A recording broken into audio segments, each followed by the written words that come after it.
Sir ఇప్పుడు మనం ఈ మధ్య చాలా న్యూస్లు వింటుంటే భార్యలు వాళ్ళ భర్తల్ని చాలా వివిధ రకాలుగా చంపేస్తున్నారు కదా, అది దానిపైన మీ అభిప్రాయం ఏంటి సార్? ఇవాళ రేపు దూరపు సంబంధాలు కాకుండా ఇలా లవ్ మ్యారేజ్లు కాకుండా అది చేసుకోవడం మంచిది కాదు. తెలిసిన సంబంధాలు చేసుకోవడం వలన ఇలాంటి హత్యా ప్రయత్నాలు జరగవు సాధారణంగా.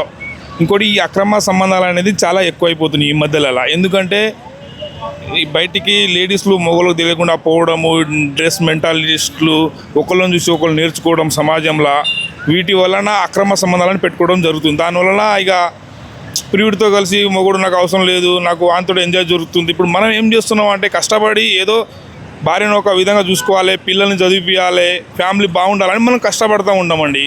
వాళ్ళు ఏం చేస్తారనంటే ఎంజాయ్కి అలవాటు పడతారు. మనకు నమ్ముకొని వచ్చిర్రు, మనతోటే ఉంటారు, ఇంట్లో మన బాక్సులు కట్టిస్తారు, పిల్లలు చూసుకుంటారు అనే ఉద్దేశంతో మన పనులకు మనం నమ్మకం మీద వెళ్ళిపోతాము. కానీ ఈ నమ్మకాలు అనేది ఇట్లా ఒమ్ము చేసుకుంటూ ఉంటారు అన్నారు కొంతమంది. ఓకే, సో ఇలా చేస్తున్న వాళ్ళకి అంటే వాళ్ళకి మీకు ఏమైనా ఒక మెసేజ్ ఇస్తే ఏమని ఇస్తారు? దయచేసి ఎంజాయ్మెంట్ కానీ చిన్న చిన్న కోరికలకు కానీ వాటికి దూరంగా ఉండి మొగోళ్ళను బాగా చూసుకుంటే బాగుంటుందని నాకు అభిప్రాయం sir. Thank you very much sir. Thank you.